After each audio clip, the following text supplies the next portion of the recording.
우리가 이제 한편 오늘은 손 마른 자의 기적에 대한 말씀인데, 지난 주간에 있었던 우리 오병의 기적을 나눈 것처럼 좀 연결해서 좀 보기를 원해요. 주님께서 도대체 어떤 가치, 오늘은 좀 가치에 대한 말씀으로 좀 이 말씀을 드리고 싶은데, 이 한쪽 손 마른 사람, 그러니까 한쪽 손이 불편한 사람이죠. 이 사람이 뭐길래 이 사람을 위해서 뻔히 공격당할 것을 아시고, 이러면 오늘 본문 보면은 그것도 안식일에, 이게 유대인들에겐 빌미가 되는 거잖아요. 그리고 그 회당까지 들어가셔서 고치셨을까? 이 사람은 도대체 누구길래? 그 당시에 한 손 마른 사람들이 한두 명이겠습니까? 도대체 이렇게 이 사람이 뭐길래, 이제 우리가 구원받은 사람의 마음에서는 그거잖아요. 도대체 내가 뭐길래 이렇게 나에게 하나님 이렇게 구원을 베푸시는가? 라는 것처럼 도대체 예수님이 이 사람에게 어떤 가치를 두었길래 이런 기적을 이루시고 그 사람을 세워나가는가라는 것입니다. 한 자녀가, 사춘기 아이가 진짜 그랬대요. 엄마는, 아빠는 내가 뭐길래 나를 이렇게 못 살게 구냐고. 근데 놔두라고. 그러니까 애들의 그 마음이죠. 애들의 마음은 엄마 아빠의 사랑을 모르니까, 그래, 엄마 아빠가 속으로 얘기하면 너도 커봐라. 커서 자식을 낳으면은 엄마 아빠의 마음이 이해될 거다. 네가 남이면은 내버려 두지. 그런데 네가 나에게 주신 선물이고 하나님의 자녀이기 때문에 내가 어떻게든지 너에게 바른 길을 가꾸려고 얘기하는데, 네가 지금은 그 얘기를 못 들어, 못 알아듣는 거죠. 그러니까 예수님이 우리를 향해서도 마찬가지죠. 이렇게까지 우리를 녹화하고 계속해서 우리 인생을 만지시는 이유가 뭘까라는 거예요. 내버려둬도 되잖아요. 그런데 하나님이 계속 부르시고 우리에게 은혜를 베푸시는 것은 우리가 도대체 뭐길래, 그 가치가 있다는 거죠. 여러분 들어보신 분이 있을 텐데, 뿌리 깊은 나무라고요. 1970년대에 출판 업계에서는 아주 신선했는데, 이 한국의 발견 혹은 이제 한국의 민족 문화, 이런 것을 이 돈벌이가 안 되는 거예요. 근데 이 뿌리 깊은 나무라고 하는 출판사가 지금은 아마 이제 은행나무라는 것으로 이제 바뀌었어요. 근데 이 책을 이제 출간했는데 도무지 돈벌이가 안 되는 것들을 계속 내는 겁니다. 그때 이제 나온 책이 이 책바보 한창기입니다.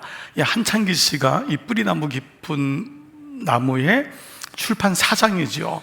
그래서 참 한때 도대체 기인이 아니냐 할 정도로, 이런 모든 사업을 한다면 이 이익을, 돈을 이제 만들어내야 되는데, 이분은 자기의 전 재산을 다 투자를 한 거예요. 그래서 어느 날 이분이 이제 우리나라에 외국의 팝송들은 막 가요들, 일본의 트로트들이 들어와서 젊은 사람들이 다 노인들부터 트로트 부르고 팝송 부르는 걸 보면서 우리나라에는 판소리가 있다는 것을 이제 알게 된 거잖아요.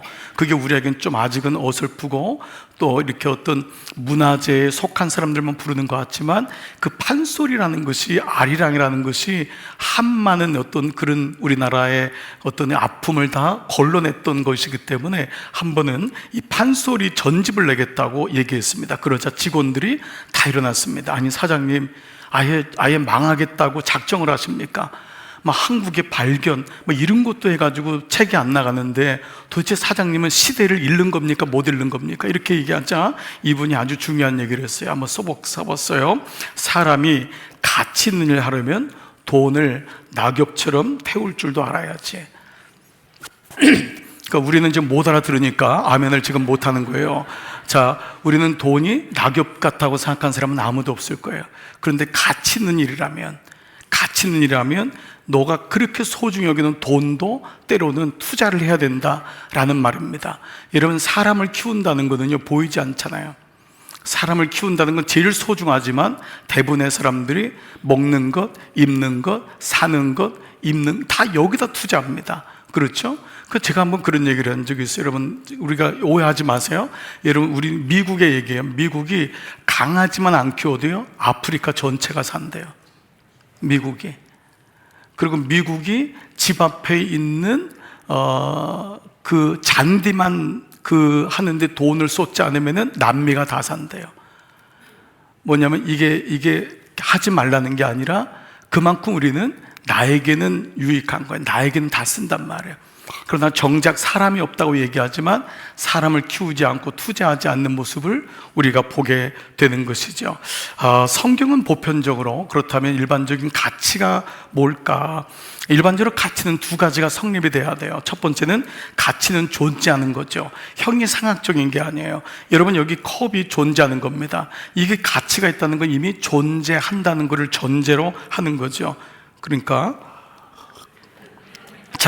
그래서 이제 가치가 일어나는데 존재하는 것과 동시에 뭐냐면, 존재하는 것, 제가 물을 그냥 목말라서 마셨지만 존재하는 것의 목적이 일치될 때 가치가 일어나요. 가치는 제가 아무리 이거 같이 있으라고 해봤자 의미가 없습니다. 이 안에 물이 담겨 있어서 이것은 목마른 사람이 물을 담아서 먹어서 목의 갈증을 없애는 목적이 일치될 때, 부합될 때, 그때 이 컵의 가치가 발생된다는 것이죠. 자, 제가 무선 마이크를 꼈습니다. 2주 전에 무선 마이크가 워킹이 안 돼요. 지지직 소리가 났죠. 그래서 결국 우리 정 목사님이 보더니 이건 수리가 안 돼서 몇 년을 썼기 때문에 어떻게 됐을까요? 폐기 처분됐습니다. 폐기 처분되면, 왜냐하면 가치가 없기 때문입니다. 자, 이 무선 마이크는 존재하죠. 첫 번째, 존재해야 됩니다. 그러면 두 번째는 뭐죠? 이 무선 마이크의 목적은 제 소리를 확장시켜서 여러분에게 소리가 어디 있든지 다 잘 들리게 하는 게 목적입니다. 자, 존재와 목적이 일치될 때 가치가 일어납니다. 그래서 이 가치를 알기 때문에 무선 마이크를 다시 구입을 했습니다. 무선 마이크가 1, 20만 원이 아닙니다. 몇백만 원입니다. 그래도 사야 됩니다. 그렇죠? 왜냐하면 가치가 있기 때문에. 뭐든지 마찬가지입니다. 가치가 있으면 투자하는 것입니다. 싸다고 사지 않죠. 여러분이 핸드폰이 그렇게 비싼데도 아이들이 좋은 거를 계속 하는 건 뭐예요? 그만큼 가치를 부여하기 때문이겠죠. 자, 그렇다면 가치에 대한 좀 성경적인, 이것이 보편적인 이제 정의라면, 이론이라면은 좀 더 성경적인 관점은 뭘까?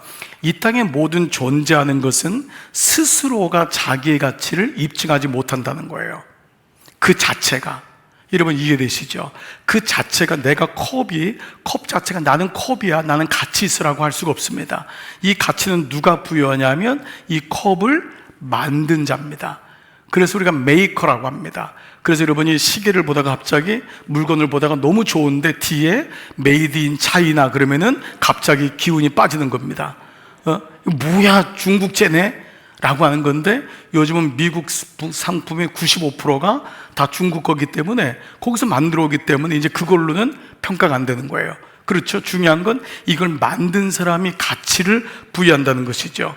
그러니까 만드는 사람이 존재를, 목적을 부여하게 되고 그때 가치가 일어나긴다는 거죠. 즉 다른 말로 하면 존재 자체가 가치를 부여할 수 없다는 거예요. 자, 이것은 굉장히 중요한 인사이트를 우리에게 제공해요. 우리가 다 성전 안에 지금 모였어요. 그러나 우리 스스로가 우리의 존재를 여기서 얘기할 수 없어요. 여러분이 세상이 주는 가치는 뭐냐면, 얼마나 잘생겼냐, 그 사람은 예쁘냐, 집안이 어떠냐, 배움이 얼마나 됐냐, 그 사람의 자산이 얼마냐, 어느 학교를 나왔냐, 이게 세상적인 여러분 기준, 그렇죠? 가치를 가지고 계속해서 얘기하는 것이죠. 그러나 가만히 보면은 모든 사람들은 그렇게 우리가 보는 눈이 다를지라도 존재 양식은 다 다른 거예요. 사람만 우리가 비교하는 거란 말이에요. 우리가 세상에서 부여하는 가치로 보다 보니까 성전에 왔는데도 여전히 그 모습으로 나를 비춰보고 그 모습으로 나를 평가하고 누군가를 평가하고 있다는 거예요. 자, 이 말이 뭐냐면은 우리는 어떤 것에 대해서 그렇게 되기도 하지만은 정반대 모습도 가질 수가 있어요. 공부하기 원했는데 배움이 짧을 수도 있고, 그렇죠? 돈을 원했는데 돈이 모아지지 않을 수도 있어요. 여러 가지 모습이죠. 누군들 그 잘생겼다고 하는, 예쁘다고 하는 기준도 세상적인 기준이 될 수 있잖아요. 여하튼 간에 이런 존재 가치를 부여하는 건 나 스스로도 아니고 세상에 될 수 없다는 거죠. 오늘날 우리가 싸워야 되는 세상에 대한 가치는 뭐냐 하면, 모든 존재 가치를 세상이 부여하는 거예요.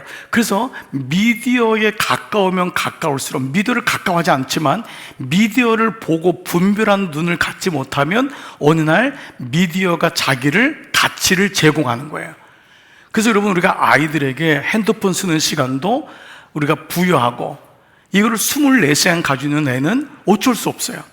일주일에 아무리 여러분이 데려와서 설교를 듣게 한들 그 아이는 이미 세상적인 가치관을 통하여 자기에게 가치를 부여함 받는 거예요.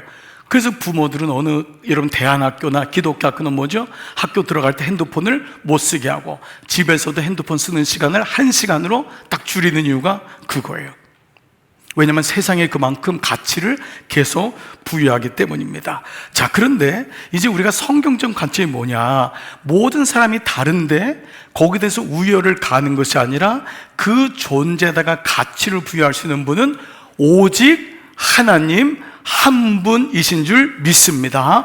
이게 뭐냐면 메이커예요. 이게 신앙 고백인 거예요. 그래서 이걸 가리켜 내가 하나님을 믿는다라고 하는 거예요. 하나님을 믿는다라는 것은 나의 가치를 부여하는 분은 하나님이라는 거예요. 그러면 내가 지금 존재하고 있다면 목적이 부합돼야 되잖아요. 그러니까 그때 언제 가치가 부여되냐면 성전에 와 있다고 가치가 발견되는 것이 아니라 내가 성전에 있는 존재에다가 그때 말씀이 들려서 하나님의 사명, 내게 주어진 삶의 의미, 목적, 이거를 사명이라고 하잖아요. 내가 앞으로 걸어갈 길, 이것이 목적이 부합될 때 그때 성전 안에서 가치가 부여되는 거예요. 아멘. 여러분, 이거예요. 그래서 우리가 말씀을 듣는 거예요. 성전에 와 있다고 해서 가치가 부여되는 게 아니에요. 성전에 왔을 때 하나님 말씀을 통해 내 삶의 사명이 발견되고 그분이 나를 만드신 목적이 부합될 때 그때 내 가치가 만들어져요. 그때 사람들이 뭐라고 해도 나는 이 길을 걸어가는 거예요. 그것이 주님의 길인 줄 믿습니다. 자, 여러분, 이 부분을 잘 한번 생각해 보잔 말이에요. 그래서 창세기 1장 1절이 한번 다 같이 크게 시작. 태초에 하나님이 천지를 창조하시니라. 천지 안에는 모든 세상이 우리에게 가치를 부여하는 것이 아니라 이 천지를, 세상을 누가 만들었냐면 하나님이 만들었다는 거예요. 하나님이. 그래서 이것이 기독교의 시작인 거예요. 믿음의 시작인 거예요. 우연히 만들어진 것이 아니라 하나님의 목적이, 사명이 발견될 때 비로소 우리의 가치가, 내가 어떻게 걸어갈지 그것이 만들어진다는 것이죠. 그래서 오늘 말씀은 예수님 도대체 이 한편 손 마른 자가 도대체 누구길래 이렇게 당신이 오해를 당하고 그리고 아주 이 지금 봉변을 당할 걸 뻔히 알면서도 이 성전에 안식일 날 들어가셔서 기껏 손 하나 마른, 어찌 보면 그 사람을 고치셨을까라는 것입니다. 자, 지난 금요일 날 우리 오병이어의 기적의 행보도 봐보세요. 옵사룡 같은 작은 나, 찢겨진 나잖아요. 그건 상품 가치가 전혀 없는 거예요. 세상적인 눈인 거예요. 세상적인 가치로 보면 상품의 가치가 전혀 없어요. 그게 옵사룡이라 그랬잖아요. 작은 물고기, 그물에 찢겨진 물고기. 근데 옵사룡 같은 나를 주님께 올렸을 때 그 주님이 그것을 받으셔서 하늘 우러러 축사하시고 그 안에다가 감사와 찬양을 넣으실 때 비로소 모든 사람들이 먹고 배불리 먹는 가치가 발생한 것과 마찬가지예요. 내 스스로 볼 때 나는 여전히 옵사려요. 내가 이렇게 많이 벌었는데 나보다 더 많이 번 사람 앞에 가면 깨갱인 거예요. 내가 자식을 이렇게 잘 키웠는데 이런 거 아무것도 없어요. 여러분, 내가 이렇게 거울을 볼 때마다 거울아 도대체 너는 이렇게 잘 어떻게 생긴 거냐? 그러다가 갑자기 그 집사람이 옆에 앉으면은 거울을 깨고 싶은 이렇게 여러분, 이게 그거 아닌가요?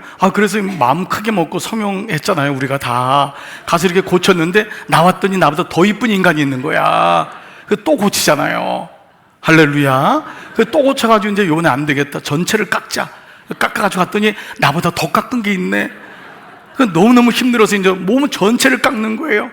배도 깎고 엉덩이 나오게 하고 뭐 들어갈 건 들어가게 하고. 그랬더니 또 TV를 봤더니 아니, 이건 그게 뭐예요? 세상이 주는 만족감이 없는 거예요. 만족감이.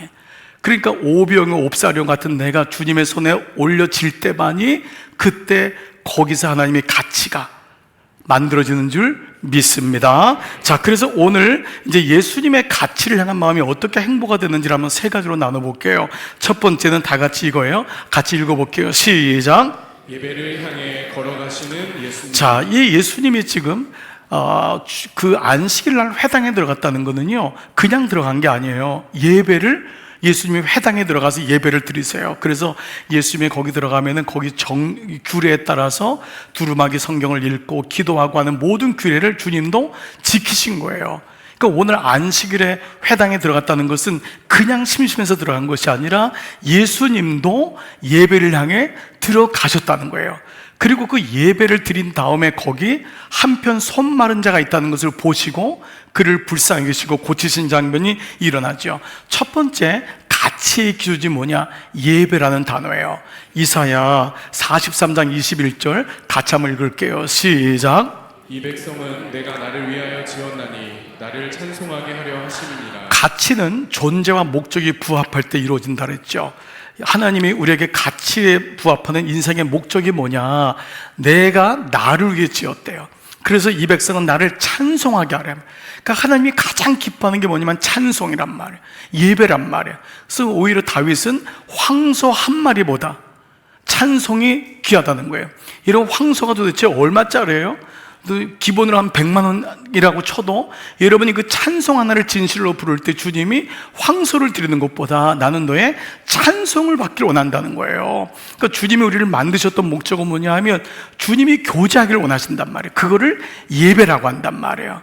그 예배를 통로를 만드신 거잖아요. 그래서 예수 그리스도를 통하여 영원한 예배의 길을 만드신 줄 믿습니다. 그것이 길과 진리와 생명된단 말이에요. 그러니까 예수님 만나면 내 인생이 예배자로 바뀌는 것이 바로 그 이유인 것이죠. 하나님 우리를 지으신 목적이 뭐냐? 예배를 받기 원하시는 거예요. 그런데 지금 상황 뭐냐? 덫을 놓고 안식일 날 회당에 들어오기를 기다리고 있는 거예요. 주님이 예배를 드린다는 것을 알고 있기 때문에. 그리고 마치 오늘 장면은요, 손 마른 자를 거기다 갖다 두는 거예요. 여러분이 연출된 모습이 눈에 보이나요? 예수님의 덜미를 잡기 위해서 안식일 날 예수님 회당에 들어오시는데 분명히 예수가 저 손 마른 자, 불쌍한 자를 두면은 고칠 거다. 어디서? 안식일 날. 안식일 날. 그들은 안식일 날 꼼짝하지 않았어요. 그게 선한 일이라고 생각했어요. 그래서 오늘 말씀에도 예수님 뭐라 그래요? 너희가 안식일날 구덩이에 양이 빠졌으면 그 양을 죽게 놔두겠느냐? 너는 도대체 어떻게 이렇게 배웠냐라는 거예요. 어떻게 궁율의 마음이 없이, 하나님 마음이 없이 어떻게 그 굳은 마음을 예배라고 하느냐라면서 예배에 대한 소중함을 우리에게 일깨워주고 있죠. 그러면서 이제 인자가 안식일의 주인이다, 이 말씀을 하시면서 안식일날 병자를 고치는 것에 대해서 주님이 풀어가시죠. 자, 이렇게 예수님이 분명히 어려운 일을 당할 줄 알면서도 주님은 성전에 들어갔어요. 자, 9절 한번 볼게요. 시작. 거기에서 떠나 그들의 회당에 들어가신. 자, 이제 이 사건이 어떤 전 사건이 지나고 거기를 떠나서 회당에 들어가신 거예요. 거기서 한 손 마른 사람을 만나십니다. 말씀드린 대로 구도가 이런 덫을 놓은 구도예요. 10절 보세요. 한쪽 손 마른 사람이 있는지라. 눈에 보이죠? 아예 딱 구도를 연출을 한 거예요. 사람들이 예수를 고발하려 하여 이르되 안식일에 병 고치는 것이 옳으니까, 평생을 손을 쓰지 못한 사람을 데려다 놓고 그 궁율이 많으신 예수님을 향해서 안식일에 병 고치는 게 옳습니까? 라고 묻습니다. 즉 예수님은 회당에 들어가셔서 예배를 드리게 되면 괜한 시비에 있는 것을 알면서도 그 한 영혼의 가치를 드러내기 위해서 그분은 그 예배를 통해서 그 병자를 고치세요. 그 고치는 과정이 예배를 통과한다는 거예요. 자, 이 말씀은 뭐냐 하면 한 인생의 가치가 예배와 연결되어 있다는 것을 보여주시기 위함이라는 거예요. 오늘 굳이 안식일 날 회당에 들어가셨다는 것은 우연히가 아니에요. 한 영혼이 고침받는 것은 우리가 만든 세상의 율법적인 안식일보다 하나님이 원하시는 예배와 연결됐다는 거예요. 즉 뭐냐 하면 예수님이 예배를 통해서 그 영혼이 보인 것처럼 우리도 예배를 드릴 때, 신령과 진정한 예배를 드릴 때 비로소 우리의 가치가 예배와 연결되는 줄 믿습니다. 여러분, 예배의 소중함이 너무 중요한 거예요. 아주 중요한 사인인 거예요. 근데 지금 예수님이 어떤 행보죠? 대가를 치르시는 거예요. 봉변을 당하시는 줄 알면서도 이 일을 행하면 분명히 어려운 일이 있는 줄 알면서도 그는 대가를 지불하는 거예요. 여러분, 신앙생활에서 예배를 못 드리는 경우들이 의외로 많은 것을 보게 됩니다. 물론 주일날 일을 하게 되는 경우도 있고 원하지 않게 사업적으로 여러 가지 일들이 있어요. 그런데 제가 목회하면서 가장 안타까운 게 뭐냐 하면 주일 예배를 온전히 드리지 못하는 일이 계속적으로 발생할 때, 그것이 나중에는 이유는 되지만 그 사람을 주님과 끊어지게 하는 결정적인 이유가 된다는 것을 보게 돼요. 아마 이런 목자들은 대부분 알 겁니다. 목원들에 대한 갈급한 마음이 있는데 그 증상이 뭐냐면 여러 가지 일이 있어요. 사업적으로 바빠요. 아이를 학원에 보내야 돼요. 그날 장사예요. 여러 이유가 있지만 사실 그것들은 엄밀하게 말하면 내가 만드는 이유예요. 내가 장사를 더 해야 되고 내가 고객도 만나야 되고 아이도 학원에 보내야 되는 거예요. 예배는 원래 그 자리에 있었던 거예요. 근데 어느 날 목자가 보니까 이분이 뭐가 증상이냐면 이 일이 바쁜 게 아니라 예배와 멀어지는 거예요. 이게 제일 중요한 사인입니다.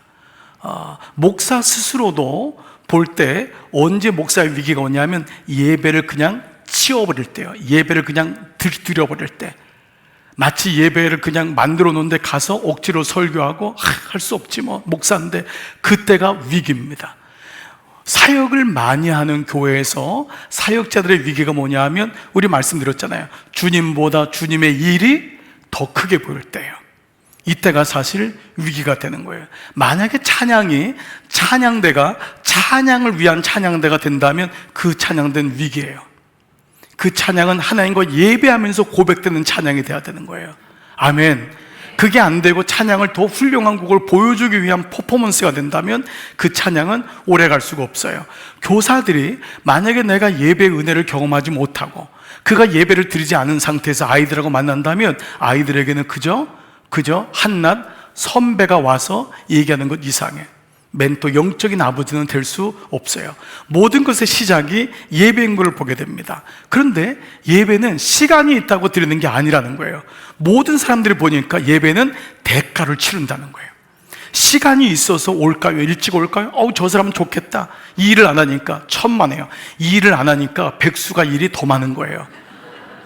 일을 안 할수록 주일날이나 놀러 가고 싶은 충동이 엄청나게 일어납니다. 오히려 일하는 사람은 거기 매어나 있죠. 일이 없으니까 오히려 주일날도 늦잠 자게 되고 긴장감도 없고 절박감도 없는 거예요. 그러니까 예배에 대해서 대가를 치르지 않는 것이죠. 우리를 만드신 하나님이 예배를 귀하게 여기신다는 건 내가 그 예배를 통하여 나의 가치가 만들어진다면 예배는 절대 그냥 이루어지는 것이 아니라 예배 자체가 영적 전쟁이라는 것을 깨닫게 돼요. 이게 예배가 영적 전쟁이구나. 몸만 오게 만드는구나. 마귀는 몸만 오게 만들어요. 우리가 묵상을 시작한 이사야서의 문제가 뭐죠? 다 이유가 있다. 우리 말씀드렸는데 이번 주 칼럼에 제가 이제 이사야서를 8월 달까지 묵상하면서 칼럼의 제목을 다 이유가 있다 1, 2, 3 시리즈로 좀 가려는 마음을 좀 받았어요. 그래서 이번 주 칼럼 제목이 뭐냐 하면 예배의 가벼움이에요. 이게 이스라엘 백성의 가장 치명적인 문제였어요. 이스라엘 백성처럼 예배를 자주 드린 사람이 어디 있어요? 모이긴 하면 예배를 드리고, 그런데 예배가 어느 날 가벼워지는 거예요. 예배란 단어가 히브리 말로 카보드란 단어예요. 카보드는 뭐냐면 무겁다란 뜻이에요. 여러분, 사람이 관계가 오래 지속되려면 가까울수록 어려워야 돼요. 이게 부부관계예요. 이게 부모님과 자녀 관계예요. 자녀가 아무리 부모님을 사랑하고 좋아해도 함부로 하면 안 돼요. 어려워한다는 것은 거리가 멀다는 것이 아니라 적당한 예의를 지키고 무례하게 하면 안 된다는 거죠. 그렇죠. 하나님과의 관계도 마찬가지예요. 하나님을 예배드리는 대상이 우리는 하나님인 것을 인식해보는 걸 깨닫지 못하는 거예요. 어느 날 예배가 그냥 내가 장로니까, 권사니까, 집사니까 예배 오는 거예요. 찬양되니까. 예배를 드리는 대상이 누구죠? 하나님이라면 달라지는 거예요. 내 마음도 달라지는 거예요. 하나님인데 슬리퍼 신고 오잖아요. 아무리 캐주얼이라고 해도 반팔 집에서 입는 거 오잖아요. 여러분이 어떤 회사의 보스랑 만나고, 여러분이 정말 중요한 VVIP랑 만나고, 여러분이 정말 존경하는 누군가랑 만난다면 미리 와 있을 거예요. 늦게 허겁지겁 오면 이 사람의 이미상, 저 사람은 아니구나 생각이 들 거예요.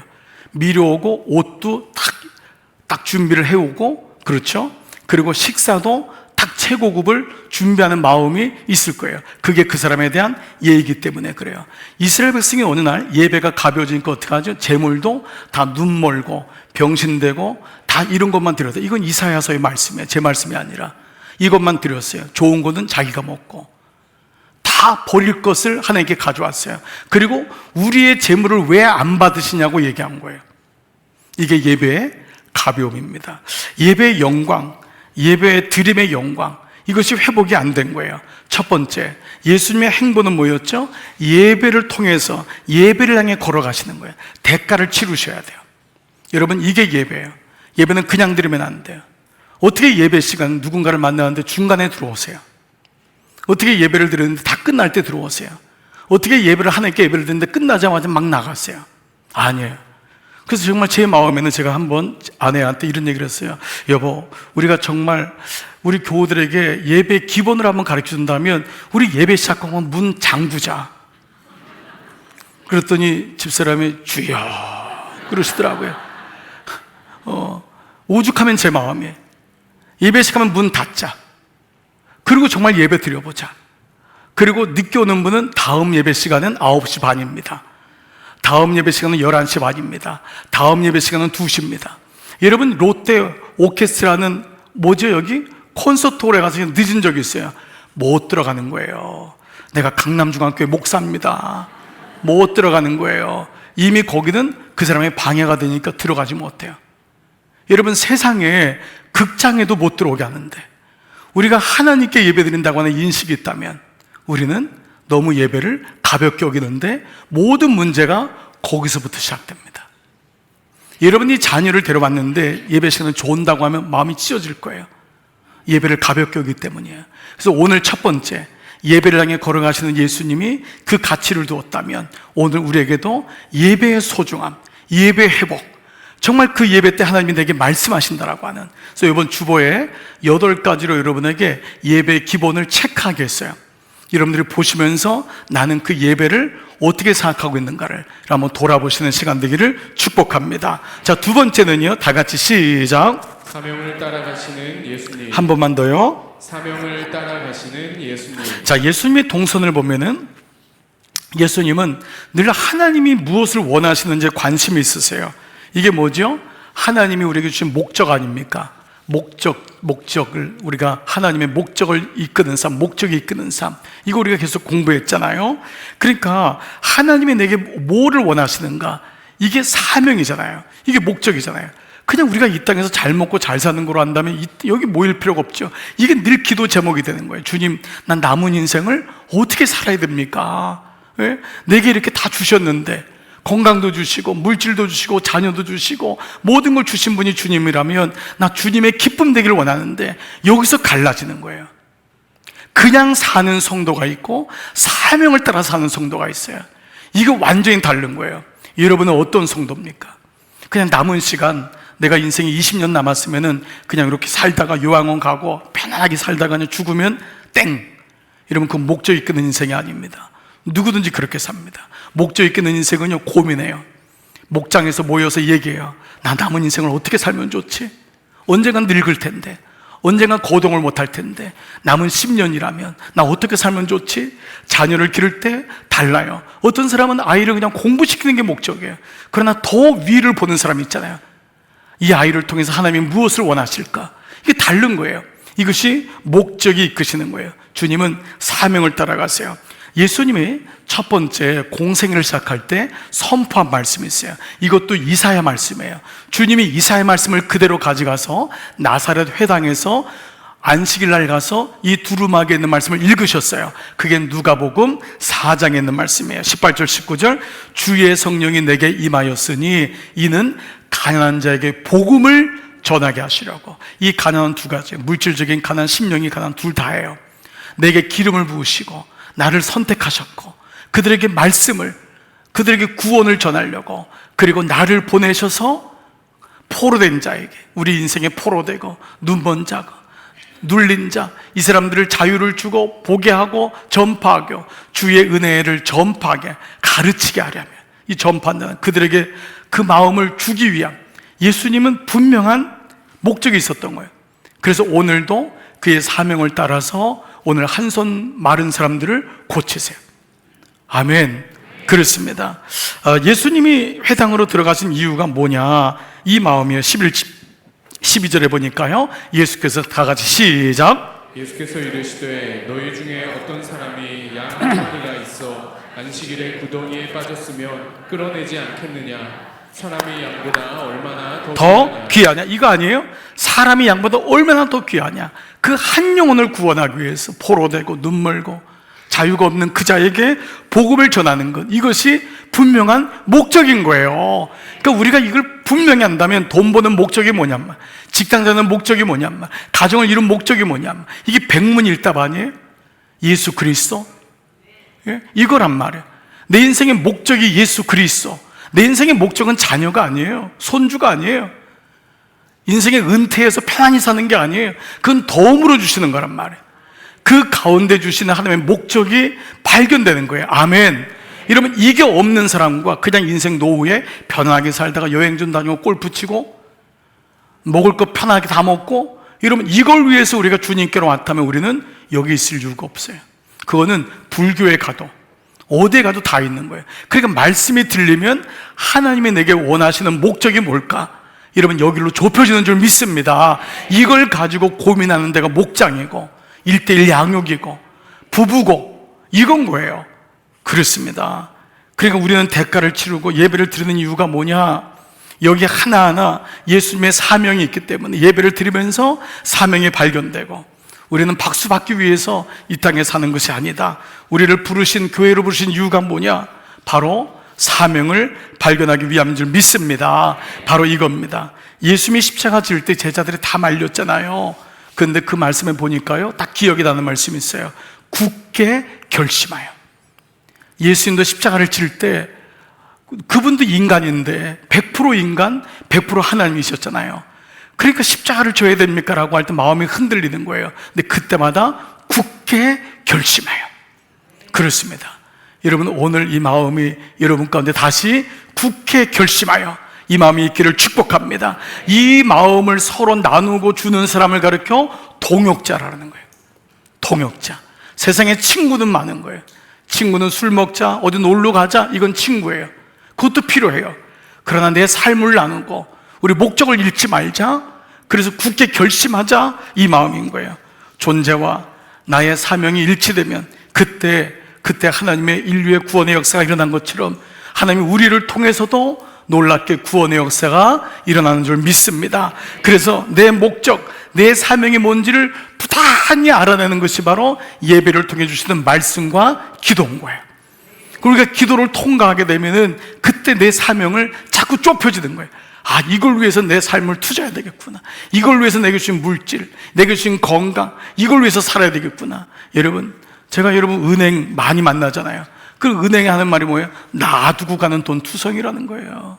우리 교인들 빼고 세상 사람들이 다 놔두고 간대요. 다 놔두고 가요. 물론 우리는 지금 또 아멘 안 하시는 거 보니까 놔두고 갈 게 없어요, 여러분은. 근데 다 갑자기 간대요. 갑자기. 이런 그게 친구나 뉴스에서 나오는 이야기가 아니래요. 그래서 우리도 언젠가, 여러분, 저는 목회하면서 꼭 했던 게 있어요. 이제 이 선교적인 삶으로 가면서 꼭 하는 게 뭐냐면 유언장 작성하기예요. 여러분 중에 유언장 작성한 사람이 있으세요? 많이 없을걸요. 유언장 작성 안 하고 그냥 가기 때문에 여러분들이 그렇게 애써 모은 것이 아무한테도 가지도 못해요. 그리고 자녀들이 그것 때문에 완전히 원수가 됩니다. 그래서 믿음의 변호사들 우리가 불러서 우리가 법적으로 알아야 돼요. 왜 유언장을 작성해야 되는지, 그리고 이때 작성할 때 어떤 기준을 가지고 해야 되는지, 이거를 알지 못하고 차일피일 누르다가 오늘 호련히 가게 되면 제가 장담합니다. 거의 90% 이상 자녀들은 돈 때문에 원수가 돼요. 저는 목회하면서 너무 많이 봤어요. 그렇게 우애가 있는 자녀인데 부모님 살아계실 때는, 근데 돈이라는 힘이 있기 때문에 그래요. 우애보다 돈이 힘을 발휘하게 되면은 그 에너지가 완전히 사로잡습니다. 그리고 다 그 돈도 쓰지도 못해요. 정말 하나님이 내게 주셨다면 건강도 주셨다면, 직업도 주셨다면 우리가 목적을 계속해서 찾아 나가는 이 과정이 있어야 되는 거예요. 아멘. 디모데후서 4장 6절 보세요. 같이 한번 읽어볼게요. 바울의 목적 선언서예요. 어떻게 살기를 원하는가 보세요. 시작. 전제와 같이 내가 벌써 부어지고 나의 떠날 시각이 가까웠도다. 나는 선한 싸움을 싸우고 나의 달려갈 길을 마치고 믿음을 지켰으니. 전제와 같이라는 건 뭐냐 하면 이 재물이 들어갔을 때 모든 기름을 부는 거예요. 그건 죽었다라는 거예요. 그래서 내가 이제 죽을 날이 가까웠어요. 내가 하나님께 드리는 재물과 같이 내게 벌써 부어진 거예요. 이거는 바울이 죽음을 인식한 거예요. 그러면서 뭐라고 해? 나의 떠날 시각이 가까웠도다. 이걸 인지한 거예요. 그런 다음에 뭐라 하죠? 나는 선한 싸움을 싸웠대요. 그냥 산 게 아니래요. 선한 싸움을 싸우고 나의 달려갈 길을 마치고 믿음을 지켰다는 거예요. 그래서 주님이 불러가도 괜찮다.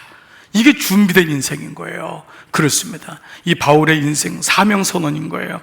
제 선배 목사님이 신학교를 졸업하고 목회를 시작했는데 평생을 이 대전 근처 이렇게 좀 몇 번 옮기셨는데 시골의 작은 교회를 섬기게 됐어요. 참 실력도 있고 누구보다도 말씀도 잘 전하는데 하나님이 그에게는 시골교회를 섬기는 은혜를 주신 거예요. 그 말이 시골교회죠. 여러분 얼마나 어렵겠어요. 나이가 50이 되고 60이 되고 은퇴할 때가 돼도 어떤 도움도 받을 수가 없고 월급 하나 제대로 받는 날이 없었어요. 그 사모님은 일을 하실 수밖에 없었던 거예요. 그럼 얼마나 힘들겠어요. 근데 하나님이 자녀들을 통해서 위로를 해주려고 했는지 딸 하나하고 아들 하나가 있었는데 이 딸은 시집을 이제 일찍 가서 이제 시댁에서 이제 잘 살았어요. 근데 문제만 없어도 따님은 이제 그래도 잘 살고 믿음의 길을 지키니까 그게 너무 고마운 거예요. 사위도 잘 이렇게 신앙생활 해가지고 너무 모범적으로 사니까. 근데 이게 아들도 너무 감사한 게 그 믿음을 잃지 않고 아들이 또 공부도 열심히 해가지고 카이스트를 간 거예요. 카이스트를 졸업하고 서울도 또 대학원까지 가가지고 연구소에 이제 이 발탁이 된 거예요. 그 연구소에 발탁이 되니까 카이스트 나오고 서울대 대학원 나오고 하니까 월급이 많아요. 여러분 우리 생각보다 헐 많더라고요. 상당히 많은데 너무 감사한 게 그 서울에서 대전까지 아들이 며느리하고 예배를 드리러 오는 거예요. 근데 엄마 아빠를 도와주고 싶은 거예요. 교인이 없으니까, 젊은 사람이 없으니까 손주들 데리고 오고, 또 너무 이 목사님 입장에서는 고마운 게 11조를 이 시골교회에다 드리는 거예요. 당연히 이 교회를 드리니까. 그리고 어머니 부모님에게는 얼마나 위로가 되겠어요. 이해가 되시죠? 근데 어느 날 이 며느리하고 이 아들이 아버지한테 와서 하는 말이, 아버지 저희가 일단 3년을 기준으로 해가지고 아프리카 선교사로 가기로 결심을 했습니다. 이렇게 말을 한 거예요. 그럼 3년 동안 뭐 하냐 했더니 직장은 안 다니고 3년 동안 아프리카를 가겠다고 한 거예요. 그런데 이 아버지가, 그 사모님은 딱 눈을 감고 주여 이러시고 있는데 아버지가 하는 말이 왜 너냐? 첫 마디가 왜 너냐? 그 하고 많은 사람 중에 왜 너냐? 이 얘기를 하더래요. 그랬더니 이 아들이, 아버지가 목사님인데 아버지가 목사님 아니에요? 그러면 아들이 이 얘기를 했을 땐 그래? 놀라긴 했지만 좀 기도해보자, 이래야 되지 않습니까? 라고 얘기를 했대요. 이 선배 목사님 말이에요. 그러니까 이 목사님이 너무 당황을 한 거예요. 그러니까 그래, 그럼 네 말대로 기도해보자, 석 달 동안 기도해보자 라고 이제 마음을 한 거예요. 그 아버지가 작전을 폈어요. 모든 친구와 사촌들, 가족들에게 이 사실을 다 얘기해서 이 아이가 거기에 대해서 고집을 꺾도록. 그래서 얘기한 게 뭐냐 하면, 야, 지금이 네가 이럴 때냐? 지금 너무 아깝다. 넌 너무 아깝다. 너 공부 카이스트에서 6년 공부하고 대학원 가서 공부하고 박사 땄다고 지금 이러면 기껏 아프리카로 가?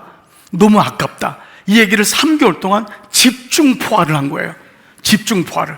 3개월 끝난 다음에 아들을 만나가지고, 아들, 모든 사람들이 뭐라고 하든 아깝다고 하던데요, 봐라, 하나님의 음성이다. 아깝다고 하지 않냐? 네가 지금 거기 가서 거기 아프리카 사람들한테 네가 음식을 주고 거기 있을 네가 아니야. 봐, 모든 너 큰아버지부터 모든 친척들이, 네 친구들이 다 아깝다고 하잖아요. 이건 아버지의 연출 작품이었어요. 그리고 일반적인 사람도 다 그렇게 얘기할 거예요. 그런데 그때 이 아들이 했던 얘기 때문에 아버지는 이 아들 레위를 아프리카로 보냈어요. 그 얘기가 뭐냐 이거예요. 아버지, 진짜 영광을 본 사람은 아까운 게 하나도 없어요. 이거예요. 우리는 진짜 영광을 본 적이 없거든. 그렇기 때문에 그냥 이 땅에 있으면서 그냥 이것저 팔팔팔 떨고 사는 거예요. 진짜 영광을 본 사람은, 그래서 이 얘기를 듣고 목사님이 눈물이 핑 도는 게 그렇게 회개했다는 거 아니에요. 내가 평생 주님을 위해서 살라고 그렇게 얘기해놓고 정작 내 자식이, 내 새끼가 아프리카 그것도 3년만 갔다 오겠다고 하는데 그거를 못 맞고, 그 마음인 거예요. 사는 여러분, 내 삶의 목적이 꼭 아프리카 갈 필요도 없어요. 여러분으로 중남미 가라고 한 적도 없어요. 그러나 내 삶의 목적이 하나님의 영광을 위해서 산다고 하는 분명한 이정표가 없으면 우리는 세상의 영광을 주님의 영광과 언제든지 바꿀 수 있어요.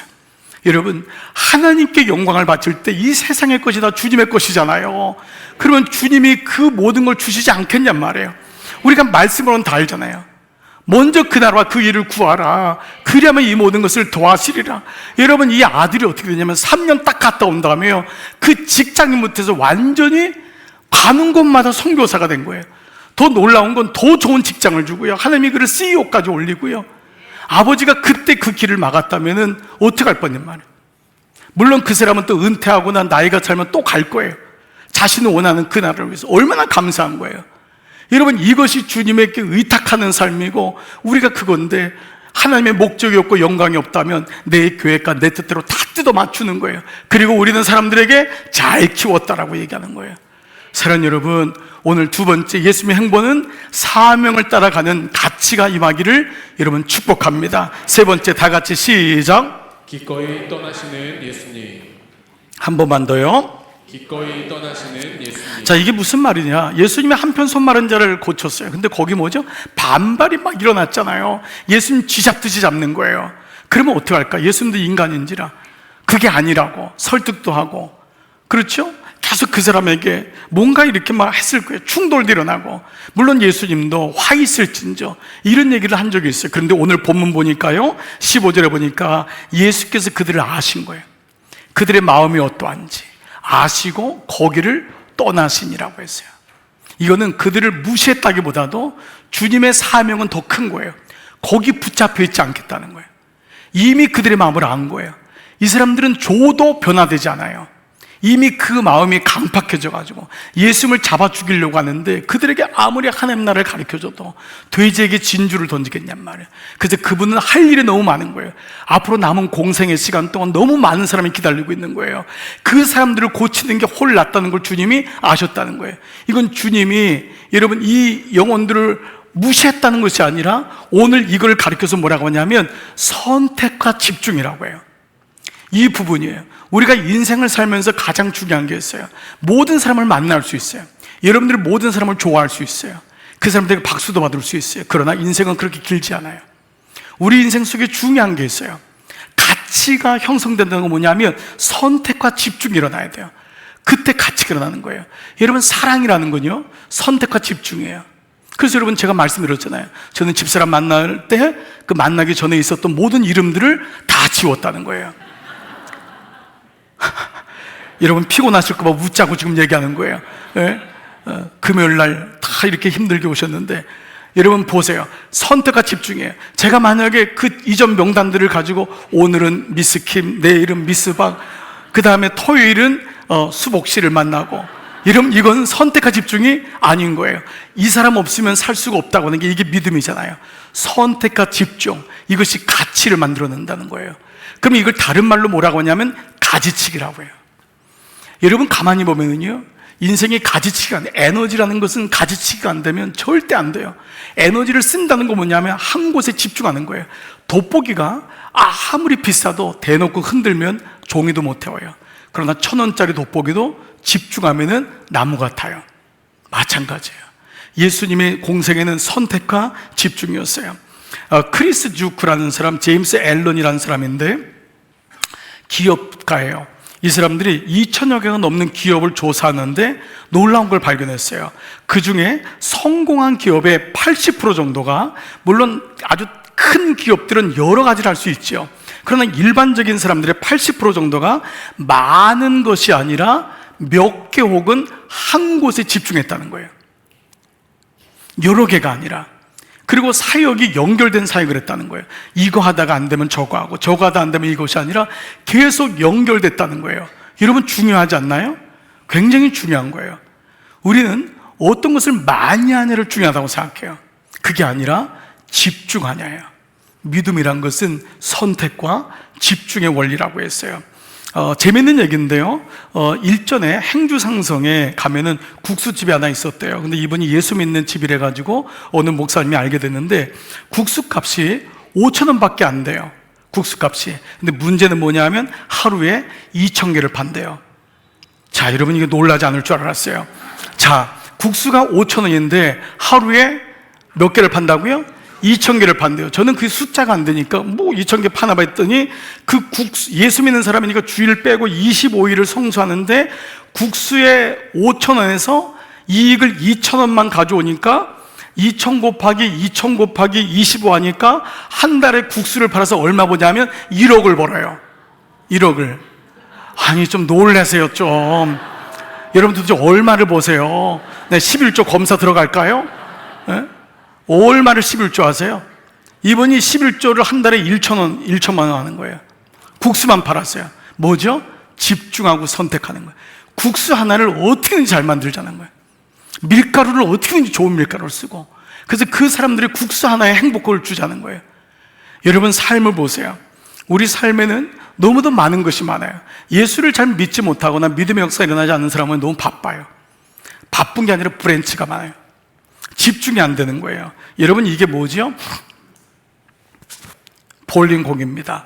이 볼링공의 1번을 뭐라 그러죠? 킹볼이라고 하죠. 킹볼. 그렇죠? 킹핀. 킹핀이라고 해요.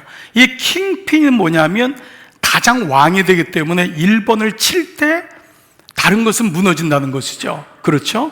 그런데 1번을 치는 것보다 여러분이 알다시피 1번과 3번 사이, 그리고 1번과 2번 사이를 치면은 다 무너지는 거예요. 이거를 토네이도 마케팅이라고 하잖아요. 책으로 나왔잖아요. 토네이도처럼 도는 거예요. 돌기 때문에 모든 것이 무너지는 것이죠.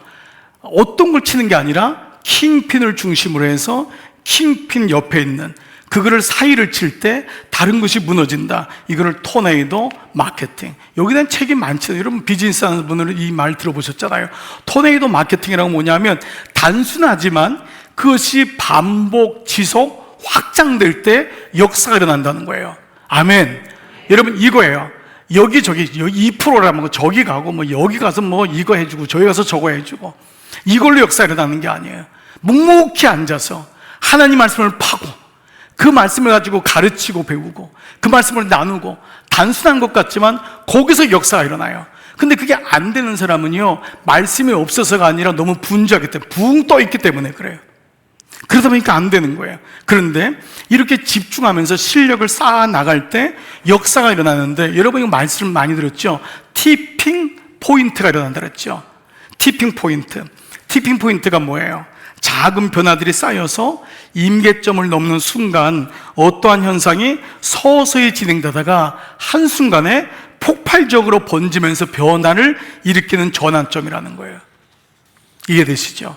서서히 가다가 어느 날 이거 임계점에 도달하니까 그때 역사가 일어나는 거예요. 기도도 마찬가지예요. 한 번에 기도되지 않아요. 묵묵히 주님 앞에 무릎을 꿇고 묵묵히 기도하면 언젠가 그때 역사가 일어나는 거예요. 마귀는요, 기도할 때 일어나게 하는 거예요. 10분도 못 있게 하는 거예요. 그 순종하면서 기도의 자리를 지켜나갈 때 그때 임계점이 발견되는 거예요. 이게 티핑 포인트예요. 믿음의 역사도 마찬가지예요. 섬김도 꾸준히 6개월, 1년, 2년을 쭉 하다 보면 어느 날 방해도 많고 사람들 얘기도 많지만 그 봉사를 통해 내가 먼저 은혜를 경험하는 거예요. 아멘. 모든 게 마찬가지예요. 그래서 여러분 3년이라 하잖아요. 2년. 다 이런 말이 뭐예요? 임계점인 거예요. 티핑 포인트가 온다는 것이죠. 그래서 오늘 보니까 15절 보니까 많은 사람이 따르는지라 예수께서 그 병을 다 고치시고, 뭐죠? 그들을 떠나서. 많은 사람을 만나신 거예요. 말씀 마무리할게요. 사랑하는 여러분, 이스라엘이 멸망한 이유가 뭐죠? 솔로몬 때부터 결국은 이스라엘이 망하게 되잖아요. 솔로몬 왕이 처음 왕이 됐을 때 했던 게 뭐냐 하면 선택과 집중. 그는 다른 거 안 했어요. 일천번제했어요. 예배만 드리자는 거예요. 예배가 생명이다. 그렇게 일천번제를 드렸던 왕이 어느 날 어떻게 변화되죠? 후궁이 700이요, 첩이 300이요. 일천번제도 1000인데 여자가 1000명 생긴 거예요. 예수님 한 분만을 바라보면서 1000번의 예배를 드렸던 그 사람이 1000명의 여자로 바뀌어요. 그러면서 모든 나라가 무너지기 시작해요. 이게 너무 웃긴 얘기예요. 어떤 분이 그러더라고요. 도대체 이 첫 첩이 1000명이면은 3년에 한 명 만난대요. 3년에 한 명 만나서 굿모닝, 그리고 What is your name? What's your name? 이름이 뭐냐? 그리고 이름 또 까먹고 다음날 또 한 여자 만나서 굿모닝, 굿모닝, 굿이브닝. 너무 웃기는 얘기 아니에요? 그러니까 3년 내내 여자 만나다가 인생이 끝난 거예요. 거기서 나온 왕자들, 공주들 때문에 다 망하잖아요. 여러분 아시잖아요. 그들이 가져온 우상숭배 때문에 1000번을 예배했던 사람이 이렇게도 변질되는 거예요. 1000번을 드렸던 사람이 첫 첩이 1000으로 바뀌는 거예요. 왜 상징적으로 1000이라는 숫자를 썼을까요? 똑같은 거예요. 나의 삶에도 보세요. 많은 일을 하는 게 중요한 게 아니에요. 나는 하나에 집중하는가? 나는 제대로 하고 있는가? 나는 말씀 묵상 제대로 하고 있어요? 이것저것 안 되니까 안 되는 거예요. 믿음도 이것저것 하면 안 돼요. 유튜브 들으면 여기 들어 듣고 저기 들어 듣고 이러면 시험 드는 거예요. 묵묵히 그냥 말씀 묵상하세요. 그 목사의 설교나 저 목사의 똑같지 뭐. 매일마다 유튜브 들고 돌아다니고 안 돼요. 여러분 기도도 마찬가지. 묵묵히 주님 앞에 엎드리는 거예요. 그러다 보면은 티핑 포인트가 생기는 줄 믿습니다. 가지치기 하세요. 오늘 주님, 제가 가지쳐야 될 게 뭐예요? 만나지 말아야 될 것들, 가지 말아야 될 것들, 이런 거 가지치기 하세요. 하나님이 기도하면서 보이는 거예요. 그리고 주님, 저는 주님이 나를 만나시면 나를 가치 있게 하신 것처럼 주님의 행보를 따라서 그렇게 남은 인생을 사명을 따라 예배를 따라 가보겠습니다. 그때 놀랍게도 우리의 삶에 정말 기적의 역사가 일어나는 은혜가 있을 줄 믿습니다. 이 밤에도 여러분 기도하실 때 정말 이 마음 가지고 여러분 기도하시는 밤 되기를 주의 이름으로 축복합니다. 아멘.